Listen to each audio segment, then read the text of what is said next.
BBA third year management accounting chapter budgeting and budgetary control থেকে আজকে 1 নম্বর class. আমরা আজকের ক্লাসে সম্পূর্ণ অধ্যায়ের বেসিক বিষয়গুলো হাতে কলমে শিখব। বেসিক বিষয়গুলো শেখা হয়ে গেলে গুরুত্বপূর্ণ দেখে একটা অঙ্কের সমাধান আজকের ক্লাসেই হবে ইনশাআল্লাহ। সরাসরি আমি আলোচনায় যাচ্ছি। Chapter budgeting and budgetary control, এই চ্যাপ্টারের প্রধান 2টা পার্ট থেকে পরীক্ষায় 10 মার্কসের হয়ে 2টা অঙ্ক থাকতে পারে। একটা পার্ট হচ্ছে ক্যাপিটাল বাজেটিং। ক্যাপিটাল বাজেটিংয়ের জন্য এই সকল বেসিক এবং সূত্রাবলী প্রয়োজন, যেটা আমি এখন আলোচনা করব। আরেকটা হলো ক্যাশ বাজেট। ক্যাশ বাজেটের জন্য এই সকল বেসিক এবং সূত্রাবলী প্রয়োজন। সময়টা যাতে কম লাগে এই জন্য আগে থেকে এখানে আমি লিখে নিয়ে এসেছি, এখন বিস্তারিত তোমাদের ব্যাখ্যা করে বোঝাবো। প্রথমে আলোচনা করব ক্যাপিটাল বাজেটিং, এটা নিয়ে। ক্যাপিটাল বাজেটিং বাংলা অর্থ হচ্ছে মূলধন বাজেটিং। কোনো একটা প্রকল্পে আমি বিনিয়োগ করব, তো বিনিয়োগটা কি? যেমন ধরো, আমরা জেনে এসেছি ফার্স্ট ইয়ার থেকে কোনো একটি সিকিউরিটিতে যখন আমরা বিনিয়োগ করব, বিনিয়োগ করার কারণে একটা মুনাফা আমরা পাবো। ওই যে আমরা টাকাটা জমা রাখলাম, এটা হলো বিনিয়োগ, আর যে মুনাফাটা পাবো এটা হলো বিনিয়োগের সুদ। বিনিয়োগের সুদটা আমাদের জন্য হয়, কিন্তু টাকাটা আমরা মূলত জমা রেখেছি, বিনিয়োগের টাকাটাও পাবো। আর এখানে বিনিয়োগ বলতে বোঝানো হয়েছে কোনো একটা যন্ত্রপাতি, কোনো একটা মেশিনারি আমি ক্রয় করব, ওইটা দ্বারা ব্যবসা পরিচালনা করব। এতে করে আমার বিনিয়োগকৃত টাকাটাও ফেরত আসবে এবং ওইটা থেকে যে আয় হবে ইত্যাদি সম্পর্কিত বিভিন্ন সূত্রের মাধ্যমে অঙ্কের সমাধান করতে হবে। এক এক করে জানব। প্রধানত অঙ্কগুলো থাকে মেশিন দিয়ে, মেশিনারি বা ইকুইপমেন্ট, যন্ত্রপাতি, এগুলা দিয়ে। অঙ্কের মধ্যে দেওয়া থাকবে নগদ প্রবাহ অথবা ক্যাশ ফ্লো। অধিকাংশ অঙ্কের মধ্যে দেওয়া থাকবে সিএফবিটি। অধিকাংশ অঙ্কের মধ্যে দেওয়া থাকবে সিএফবিটি। একটু পরে পুনরূপ বিস্তারিত জানতে পারবেন। সিএফবিটি এটার পুনরূপ ক্যাশ ফ্লো বিফোর ট্যাক্স, কর পূর্ববর্তী নগদ প্রবাহ। কর পূর্ববর্তী নগদ প্রবাহ যেহেতু, এটা থেকে করটা তো মাইনাস করতে হবে। মাইনাস করার জন্য নিয়ম হলো যে এখানে সিএফবিটি থেকে ডেপ্রিসিয়েশন মাইনাস করা হবে, তখন পাওয়া যাবে ইবিটি। ইবিটি এর উপরে ট্যাক্স রেটটা মাইনাস করতে হবে, পাওয়া যাবে ইএটি। ইএটি এর সাথে পুনরায় আমরা ডেপ্রিসিয়েশন এখানে প্লাস করব, প্লাস করলে পেয়ে যাব সিএফইটি। আপাতত আমি এটা দেখাচ্ছি, একটু পর আমার বিস্তারিত আলোচনা আছে। আর অঙ্কের মধ্যে যখন প্রয়োগ দেখাবো একেবারে ক্লিয়ার হয়ে যাবে। আমরা শুধু এতটুকু মনে রাখবো যে সিএফবিটি থেকে আমরা ডেপ্রিসিয়েশন মাইনাস করব, পেয়ে যাব ইবিটি। ইবিটি থেকে ট্যাক্স রেট মাইনাস করলে পেয়ে যাব ইএটি। ইএটি এর সাথে ডেপ্রিসিয়েশন প্লাস করলে পেয়ে যাব সিএফএটি। আমার এই ক্লাস একেবারে ফুল স্ক্রিন করে দেখবেন। আর যারা পেইড কোর্সে যুক্ত আসছো, সম্পূর্ণ বইয়ের পিডিএফ সাজেশন সকল অধ্যায়ের একেবারে সম্পূর্ণ সমাধান সহ তোমাদের গুগল ড্রাইভে দেওয়া হয়েছে, ওইটা প্রিন্ট করে নিও। প্রিন্ট করার পর ওইটা পাশে রাখবেন আর ক্লাসগুলো দেখবেন। সবচেয়ে সহজ পদ্ধতিতে তোমরা অঙ্কের সমাধানগুলো শিখতে পারবেন। ওকে, ডেপ্রিসিয়েশন অবচয় বাইর করার সূত্র, কস্ট মাইনাস অলওয়েজ ভ্যালু বাগ লাইফ। এই যে কস্ট, এটা হলো যে কোনো মেশিনারির মূল্য বা যন্ত্রপাতির মূল্য বা যত টাকা বিনিয়োগ করা হবে, এটাই হলো কস্ট। আর সলভেজ ভ্যালু, উদাহরণস্বরূপ একটা মেশিনারি ক্রয় করা হবে, একটা মেশিন ক্রয় করা হবে, তো এটা মূলত বিনিয়োগ করা হলো। তো মেশিনটা চলবে ধরে নিলাম 5 বছর, এটাকে বলা হয় আয়ুষ্কাল। 5 বছর পরে মেশিনটার চলবে না, ওই অবস্থায় মেশিনের মূল্যটা কত থাকবে, কত টাকায় মেশিনটা বিক্রয় করা যাবে, এটাকে বলা হয় সলভেজ ভ্যালু বা ভগ্নাবশেষ মূল্য। তো মেশিনের ব্যয় থেকে সলভেজ ভ্যালু মাইনাস করতে হয়, লাইফ দ্বারা ভাগ করতে হয়, তখন ডেপ্রিসিয়েশন পাওয়া যাবে। আর এই যে ডেপ্রিসিয়েশন পাওয়া যাবে, এটা হচ্ছে সরল রৈখিক পদ্ধতিতে। আমাদের অঙ্কের মধ্যে পিবি ফ্যাক্টর বাইর করার প্রয়োজন, তখন সূত্রটা হচ্ছে 1/1 প্লাস আর হোল এন। একাধিক বছরের আমাদের পিবি ফ্যাক্টর বাইর করার প্রয়োজন পড়বে, যেমন 1 নম্বর বছরের, 2 নম্বর বছরের, 3 নম্বর বছরের, 4 নম্বর বছরের।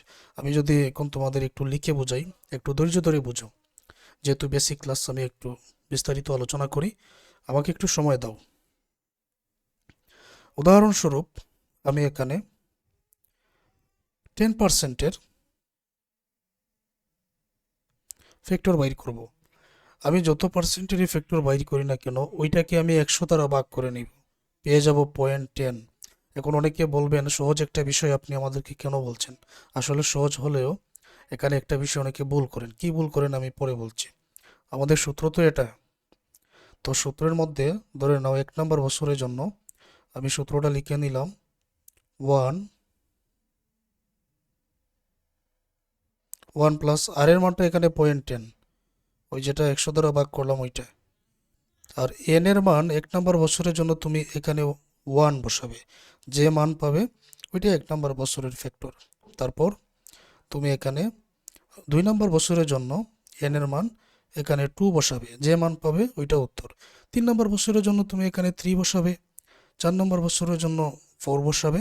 একটু পরে আরও বিস্তারিত বোঝানো হবে। তো এরকমভাবে ফ্যাক্টর বাইর করবে। এখন অনেকে ভুল করেছেন। এই ভুল করার পরে আমাকে আবার হোয়াটসঅ্যাপে জিজ্ঞাসা করেছেন যে স্যার আমার এখানে তো 5% ছিল, 5%-এর ফ্যাক্টর আমি বাইর করতেছি কিন্তু মিলতেছে না। 5% তো 5%কে তুমি আসলে 0.5 অথবা 0.50 এরকমটা লিখে দিচ্ছ, তখন তো হবে না। তো কি করবে? এই 5কে 100 দ্বারা ভাগ করবে। 5কে 100 দ্বারা ভাগ করলে 0.05 এখানে পেয়ে যাবে। তো 0.5 এবং 0.05 এটা কি এক হলো? দুইটা দুই ধরনের। তখন এই 0.05 যদি তুমি এখানে আর এর মানটা বসাও, দেখবে যে উত্তর মিলে গেছে। এই ভুলটা যাতে কারো না হয়। তারপর আরেকটা কথা, এই যে এখানে সিএফএটি পেয়েছো না, এই সিএফএটির আরেকটা নাম আছে। সিএফএটির আরেকটা নাম হলো এনসিবি, নেট ক্যাশ বেনিফিট। এটা অঙ্কের মধ্যে তোমরা পাবে, সিএফএটি অথবা এনসিবি। অঙ্কের মধ্যে এটা হয়তো পাবে, কারণ বিভিন্ন বইয়ের মধ্যে এনসিবি দেওয়া, আবার সিএফএটিও দেওয়া। যে সূত্রগুলো প্রয়োজন অঙ্কের সমাধানের জন্য, আমি তোমাদের বলছি না যে এখনই এগুলো আয়ত্ত করো, এটা আমি বলছি না। আপাতত শুধু দেখে নাও। যখন ক্লাসের মধ্যে এগুলো প্রয়োগ দেখাবো, অঙ্কের সমাধান করবেন, ঠিক তখনই তোমাদেরকে এগুলো আয়ত্ত করে নিতে হবে। সূত্র তো অবশ্যই মুখস্থ করতে হবে অথবা মনে রাখতে হবে। পিবিপি, পেব্যাক পিরিয়ড, যখন প্রতি বছর ক্যাশ ফ্লো অসমান হবে, উপরের সূত্রটা এ প্লাস এনসিও মাইনাস সি ভাগ ডি। পিবিপি, প্রতি বছর যখন ক্যাশ ফ্লো সমান হবে, এনসিওকে সিএফএটি অথবা এনসিবি দ্বারা ভাগ করতে হবে। ARR, average rate of return, average EAT ভাগ এভারেজ ইনভেস্টমেন্ট। আবার এভারেজ ইএটি বাইর করার আরেকটা সূত্র টোটাল ইএটি ভাগ লাইফ। এভারেজ ইনভেস্টমেন্টের সূত্র working capital salvage value, NCO minus salvage value ভাগ 2। ROI, ROI return on original investment. Average EAT ভাগ total investment into 100, average EAT ভাগ total investment into 100। DPBP, discounted payback period. তখন এটা payback পিরিয়ডের মতোই সূত্রটা, শুধুমাত্র পার্থক্য হলো এটা পিবি থেকে বাইর করতে হবে, প্রেজেন্ট ভ্যালু থেকে। আর শুধুমাত্র পেব্যাক পিরিয়ড ওইটা সিএফএটি থেকে, কিউমুলেটিভ সিএফএটি বাইর করার পরে। আর এটা কিউমুলেটিভ প্রেজেন্ট ভ্যালু বাইর করার পরে, ডিপিবিপি। অঙ্কের মধ্যে বোঝাবো। নেট প্রেজেন্ট ভ্যালুর যে সূত্রটা, টোটাল প্রেজেন্ট ভ্যালু থেকে এনসিও মাইনাস করে দিলে নেট প্রেজেন্ট ভ্যালু হয়ে যায়। IRR, internal rate of return, A plus C ভাগ C minus T into B minus A. A দ্বারা বোঝায় লোয়ার ডিসকাউন্ট রেট, নিম্নবাট্টার হার। অঙ্কের মধ্যে দেখা মাত্রই তোমরা চিনতে পারবে, চিন্তার কারণ নেই। বি দ্বারা বোঝায় হায়ার ডিসকাউন্ট রেট, উচ্চবাট্টার হার। সি দ্বারা বোঝায় এনপিবি অফ এলডিআর, নিম্নবাট্টার হার যেটা, এলডিআর মানে লো ডিসকাউন্ট রেট। নিম্নবাট্টার হার যেটা ওইটার প্রেজেন্ট ভ্যালুটা। আর উচ্চ বাট্টার হার যেটা ওইটা এসটিআর অফ এনপিবি, যেটা এনপিবি অফ এসটিআর, ওইটা ডি দ্বারা প্রকাশ করা হয়। প্রযুক্ত অঙ্কের মধ্যে বুঝবো। তো ক্যাপিটাল বাজেটিং বোঝার জন্য এই ছিল আলোচনা। এখন ক্যাশ বাজেট যে অঙ্কের সমাধান করব আমরা আরও কয়েকটা ক্লাস করার পরে, মানে ক্যাপিটাল বাজেটিংয়ের কয়েকটা অঙ্কের সমাধানের পরে তারপরেই আমরা ক্যাশ বাজেট করব। আপাতত শুধু এতটুকু জেনে রাখো, ক্যাশ বাজেট তৈরি করার জন্য calculation of cash collection from debtor number 1 working, 2 নম্বরে ক্যাশ পেইড টু ক্রেডিটর্স, 3 নম্বরে ক্যাশ বাজেট তৈরি হয়ে যাবে। এবং ক্যাশ কালেকশন ফ্রম ডেপ্টর বাইর করার একটা নমুনা চোখ, যখন আমি অঙ্কের মধ্যে বুঝাবো সহজে বুঝতে পারবেন। যখনই তুমি ক্যাশ পেইড টু ক্রেডিটর্স এটা বাইর করতে যাবে, বিগিনিং অ্যাকাউন্ট পেবল প্রথমেই তোমাকে আনতে হবে, এড করতে হবে ক্রেডিট পারচেজ, পারচেজ ডিসকাউন্ট থাকলে minus, ending account payable minus করলেই তুমি ক্যাশ পেইড টু ক্রেডিটর্স পেয়ে যাবে। এটা হলো নিয়ম, এটা মনে রাখতে হবে। ফাইনালি ক্যাশ বাজেট তৈরি হয়ে যাবে। ক্যাশ বাজেটের নিয়ম ব্যালেন্স শিটে যেটা দেওয়া থাকবে, রিসিপ্টগুলা নগদে বিক্রয়, আর collection from debtor number 1 working যেটা, এইগুলা উভয় করে। আর এখানে মাসগুলো অঙ্কের মধ্যে বোঝাবো, টোটাল রিসিপ্ট, তারপর টোটাল পেমেন্ট সমূহ মাইনাস করে দিলে, রিসিপ্ট থেকে পেমেন্ট মাইনাস করে দিলে ব্যালেন্সটা আমরা এখানে পেয়ে যাব। আবার ওই ব্যালেন্স যেটা, ওইটা আবার পরবর্তী মাসে এখানে নিয়ে বসাতে হবে, এটা অঙ্কের মধ্যে বোঝাবো। তো ধরে নাও এতটুকু জানলে এই চ্যাপ্টারের অঙ্কের সমাধানের জন্য নতুন করে আমাদের আর কিছুই জানতে হচ্ছে না। বেসিক হলো এতটুকু, এখন অঙ্কের মধ্যে প্রয়োগটা শুধু দেখাতে হবে। প্রিয় শিক্ষার্থী, এই বিষয়টা তোমরা আবারও দেখে নাও। এখানে আমি বোঝাচ্ছি, অঙ্কের মধ্যে সিএফবিটি যখন দেওয়া থাকবে, এটা থেকে ডেপ্রিসিয়েশন মাইনাস করতে হবে, পাওয়া যাবে ইবিটি, ট্যাক্স রেটটা মাইনাস করব, আমরা পেয়ে যাব ইএটি, ইএটি এর সাথে পুনরায় ডেপ্রিসিয়েশন আমরা প্লাস করব, পেয়ে যাব সিএফএটি। ফ্যাক্টর বাইর করার সূত্র ছিল এটা, ধরে নিলাম 10%-এর ফ্যাক্টর বাইর করতে হবে, সূত্র তো এটা। 1 নম্বর বছরের জন্য 0.10 প্রত্যেকটা করে আর এর মান বসবে, কিন্তু 1 নম্বর বছরের জন্য 1, 2 নম্বর বছরের জন্য 2, 3 নম্বর বছরের জন্য 3 বসিয়ে দিয়ে 4 নম্বর বছরের জন্য 4, 5 নম্বর বছরের জন্য 5 বসিয়ে দিলে আমরা ক্যালকুলেটরে যে মানগুলো পাবো সেটাই ফ্যাক্টর হিসাবে বসাবো। তাহলে ফ্যাক্টর বাইর করার নিয়মটা আর দেখাতে হচ্ছে না, এটা তোমাদের মনে রাখতে হবে। যদি 5% হয় 0.05, 6% হলে 0.06, সহজ কথা 100 দ্বারা ভাগ করে এখানে মানটা বসাবো, তখন আর কারো ভুল হবে না। এই যে চকটা তোমরা দেখতে পাচ্ছ, এটা আমি পুনরায় এখানে রাখলাম। আর যখন আমরা অঙ্কের সমাধান করব, তখন বইয়ের মধ্যে তোমরা দেখবে যে এরকম সাজানো হয়েছে। আসলে কেন? কারণ হলো বছরের জন্য একটা কর, সিএফবিটি থেকে ডেপ্রিসিয়েশন যেহেতু মাইনাস করতেই হবে, তাহলে সিএফবিটি আর ডেপ্রিসিয়েশনের জন্য গড় লিখতে হবে। সিএফবিটি থেকে ডেপ্রিসিয়েশন মাইনাস করলে ইবিটি পাওয়া যাবে, তাহলে ইবিটি এর জন্য একটা গড়, ইবিটি থেকে ট্যাক্স রেট মাইনাস করে ইএটি পাওয়া যাবে, তাহলে ট্যাক্স রেট আর ইএটির জন্য একটা গড়, ইএটি এর সাথে ডেপ্রিসিয়েশন প্লাস করলে সিএফইটি পাওয়া যাবে। ডেপ্রিসিয়েশনের গড় যেহেতু আছে, আমি শুধুমাত্র সিএফইটির জন্য একটা গড় এখানে বসালেই হয়ে যাচ্ছে। পেব্যাক পিরিয়ড বাইর করার জন্য CFAT, cumulative cash flow after tax, এরকম একটা গড়ের প্রয়োজন আছে। এখন তোমরা পূর্ণরূপটাও জেনে নাও, আমি তোমাদের জন্য এখানে লিখে নিয়েছি। পেইড কোর্সে যারা যুক্ত হবে, এটার পিডিএফ কপি তোমরা পাবে, খাতা কলমে তুলতে পারবে বা প্রিন্ট করে নেবেন। IRR, internal rate of return, PBP, payback period, ARR, average rate of return, NPV, net present value, ROI, return on investment, LDR, low discount rate, HDR, high discount rate, OI, original investment, CCFAT, cumulative cash flow after tax, CFAT, cash flow after tax, WC, working capital, SP, salvage value, TPV, total present value, NCO, net cash outlay. এখন একটা অঙ্কের সমাধান করার পালা। আমি এই অঙ্কটা suggestion থেকে নিয়েছি, বই থেকে আর সাজেশন থেকে সরাসরি অঙ্কগুলোর সমাধান আমি বোঝাবো।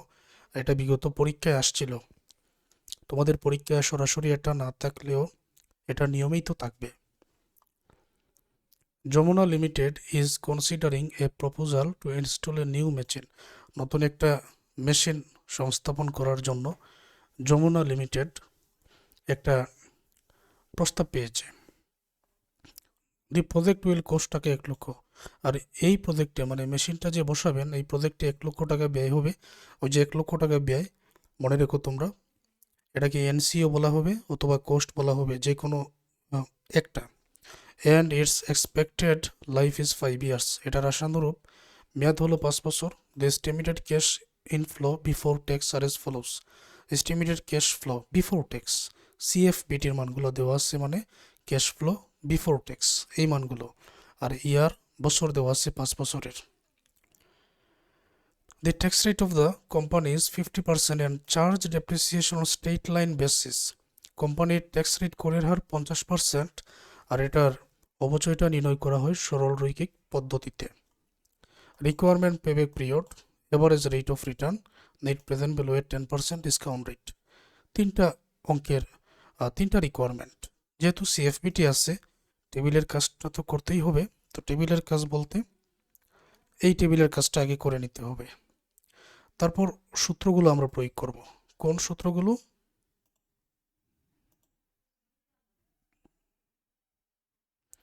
একটু আগে আমরা যে সূত্রসমূহ জেনে আসছি, যেমন এখানে একটা আছে পিবিপি, পেব্যাক পিরিয়ড, এআরআর, তারপর এনপিবি। তো এটা বাইর করার জন্য কি নিয়মটা, একটা অঙ্ক বুঝতে পারলে অন্য 10টা অঙ্কের সমাধান তোমরা পারবে। আর ডেপ্রিসিয়েশনের সূত্র এটা, ইত্যাদি আলোচনা এখন আমরা এই বেসিকগুলো এখন প্রয়োগ করে অঙ্কের সমাধান করব। আমার প্রত্যেকটা ক্লাস তোমরা একেবারে ফুল স্ক্রিন করে দেখবে, তখন দেখতে বুঝতে কোনো অসুবিধা হবে না। আর আমি এইভাবে ক্লাস নিচ্ছি তোমাদের সুবিধার জন্য। আমি এই যে প্রশ্নটা আছে, আমি প্রশ্নটা এই জায়গায় রেখে টেবিলের কাজটা তোমাদের এখানেই বোঝাচ্ছি। ইয়ার, বছর কয়টা? 5টা। সিএফবিটি 25,000, 25, 20, 20, 25 বসিয়ে দাও। ডেপ্রিসিয়েশন 1 লক্ষ আছে না? তো 1 লক্ষ সলভেন্স ভ্যালু তো নেই। 1 লক্ষ মেয়াদকাল 5 বছর, 1 লক্ষকে 5 দ্বারা ভাগ করলে 20,000, প্রত্যেকটা করে 20,000। এখন ইবিটি পাওয়া যায় কোন সময়? সিএফবিটি থেকে যখন ডেপ্রিসিয়েশন মাইনাস করা হয়। অথবা এখানে চিহ্ন দিতে পারো যে 4 নম্বর ঘরটা পেয়েছি 2 নম্বর ঘর থেকে 3 নম্বর ঘর বিয়োগ করে। 25,000 থেকে 20,000 মাইনাস করলে 5, 25 থেকে 20 মাইনাস করলে 5, 20 থেকে 20 মাইনাস করলে 0, 20 থেকে 20 মাইনাস করলে 0, 25 থেকে 20 মাইনাস করলে 5। ওই টাকাগুলোর উপরে ট্যাক্স রেট 50%। 5,000-এ 50% 2,500, 5,000-এ 50% 2,500, এগুলো তো 0, 5,000-এ 50% 2,500। ইবিটি থেকে ট্যাক্স রেট মাইনাস করলে ইএটি পাওয়া যাবে। 5,000 থেকে 2,500 বিয়োগ 2,500, 5,000 থেকে 2,500 বিয়োগ 5,000 থেকে 2,500 বিয়োগ 2,500। এখন সিএফইটি, প্রথমে 2,500 সিএফইটি এটা বাইর করার নিয়ম যে ইএটি এর সাথে ডেপ্রিসিয়েশন যোগ করতে হবে। এই প্রত্যেকটা 20,000 সোজা সোজা ঘরের সাথে যোগ করতে হবে। 20,000 আর 2,500 22,500, 20,000 আর 2,500 22,500। এখানে শুধু 20,000, এখানে যোগ করার মতো কিছু নেই। 20,000, এখানে 20,000 আর 2,500 যোগ করলে 22,500। এ ডি এগুলা কি, এগুলো পরে বুঝবো। অঙ্কটার মধ্যে আমাদের পেব্যাক পিরিয়ড আছে, শুধুমাত্র পেব্যাক পিরিয়ডের জন্য সিসিএফএটি এই ঘরটার প্রয়োজন হলো। যদি অঙ্কের মধ্যে পেব্যাক পিরিয়ড বাহির করার প্রয়োজন হতো না, তখন সিসিএফএটির কোনো প্রয়োজন ছিল না। বুঝাতে পেরেছি? এটা বাহির করার নিয়ম, এটা cumulative cash flow after tax, ক্রমযোজিত কর পরবর্তী নগদ প্রবাহ এটাকে বলা হয়। 22,500 আছে, 22,500, তার সাথে 22,500 যোগ করলে 45,000, তার সাথে 20,000 যোগ করলে 65,000, তার সাথে 20,000 যোগ করলে 85,000, তার সাথে 22,500 যোগ করলে 1,07,500। PB factor 10%। এইখানে দেখো net present value 10% discount rate দেওয়া আছে। ওইটার ফ্যাক্টরগুলা এখানে বাহির করে নেওয়া হয়েছে টোটাল 5টা বছরের। আর বাহির করার নিয়ম ক্লাসের প্রথমেই বোঝানো হয়েছে। এখন পিবিটা বাইর করব কেন? কারণ নেট প্রেজেন্ট ভ্যালু বাইর করতে হবে। এখানে ফ্যাক্টর এবং পিবি কেন বসানো হলো? নেট প্রেজেন্ট ভ্যালু বাইর করার জন্য। এখানে সিসিএফইটি কেন বসানো হলো? পেব্যাক পিরিয়ডের জন্য। যদি এগুলোর প্রয়োজন হতো না, এই গড়েরও প্রয়োজন ছিল না। বিষয়টা একেবারে ক্লিয়ার। এখন পিবি বাইর করা হবে কিভাবে? এই যে সিএফএটি মানে 7 নম্বর ঘর এবং ফ্যাক্টর 9 নম্বর ঘর, দুইটা গুণ করে 22,500 আর 0.826 গুণ করে 18,585, 20,000 আর 0.751 15,020, 20,000 আর 0.683 13,460, 22,500 আর 0.621 13,973। টোটাল এই পিবিটা যোগ করলে টোটাল প্রেজেন্ট ভ্যালু 81,691। এই যে ইএটি, টোটাল ইএটি যদি আমরা যোগ করি, ইএটিগুলা কত হবে? ৭,৫০০। এই হলো টোটাল ইএটি। আর টোটাল প্রেজেন্ট ভ্যালু ৮১,৪৯১।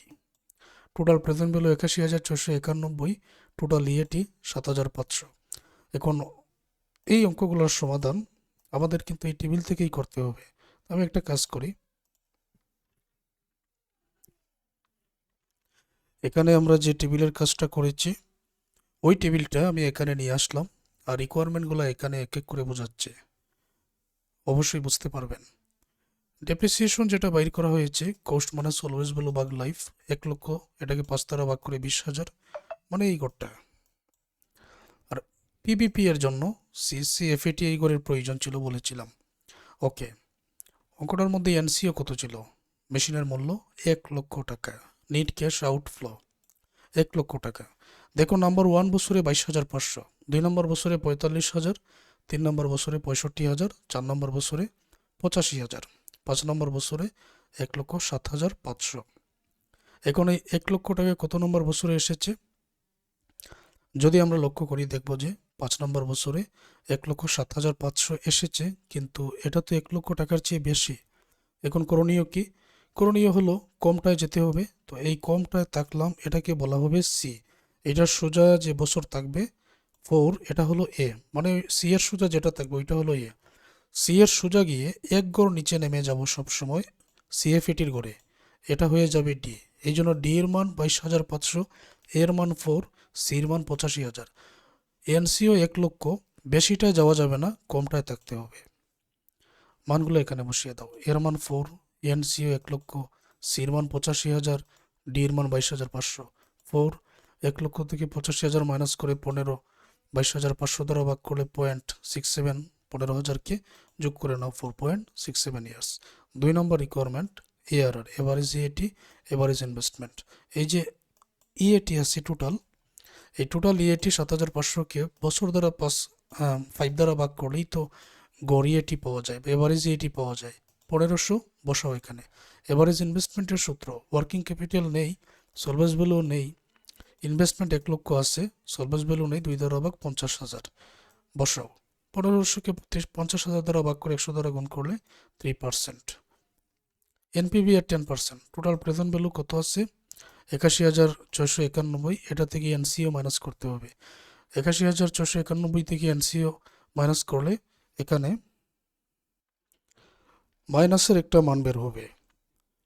৮১,৪৯১ মাইনাস ১,০০,০০০ মাইনাসের 18,৩০৯, নেগেটিভ এনপিভি এখানে বের হয়ে যাবে, এনপিভিটাও বাইর হয়ে গেল। প্রিয় শিক্ষার্থী, আশা করব অঙ্কের সমাধানটা বুঝতে পেরেছ।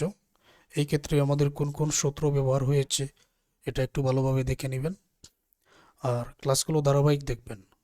পেইড কোর্সে যারা এড আসছো, যারা ক্লাস থেকে উপকৃত হচ্ছ, তোমাদের বন্ধুদেরকে ব্যাপারটা জানাবে, তারাও যাতে কোর্সে যুক্ত হয়ে ধারাবাহিক ক্লাসগুলো দেখে ভালো একটা প্রস্তুতি নিতে পারে।